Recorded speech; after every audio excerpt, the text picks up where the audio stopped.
क्यों भटकना पड़ता है एक आत्मा को 84 लाख योनियों में?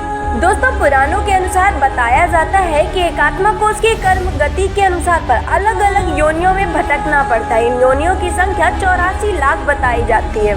सो आइए जानते हैं कि कैसे एक आत्मा इन योनियों से गुजरकर मनुष्य की योनि को प्राप्त करती है।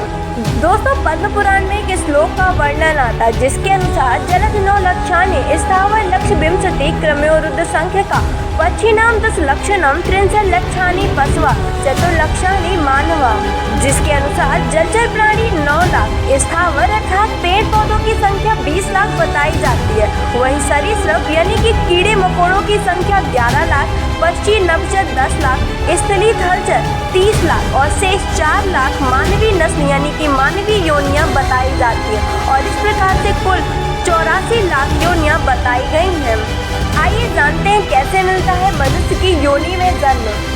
पुराणों में 84 लाख योनियों में मनुष्य की योनि को सर्वश्रेष्ठ बताया गया है। बताया जाता है कि सबसे पहले आत्मा को 9 लाख जीव जंतुओं की योनि में जन्म मिलता है, उसके बाद पेड़ पौधे की 20 लाख योनियों में, उसके बाद आत्मा 11 लाख कीड़े मकोड़ों की योनियों में भटकती है, फिर पक्षियों की 10 लाख योनियों में उसका जन्म होता है, फिर पशुओं की 30 लाख योनियों में जन्म लेने के बाद आत्मा देवता, दैत्य, दानव, मनुष्य आदि की 4 लाख योनियों में जन्म लेती है। कहते हैं अंततः अपने कर्मों के अनुसार गौ का शरीर प्राप्त करके आत्मा को मनुष्य की योनि प्राप्त होती है।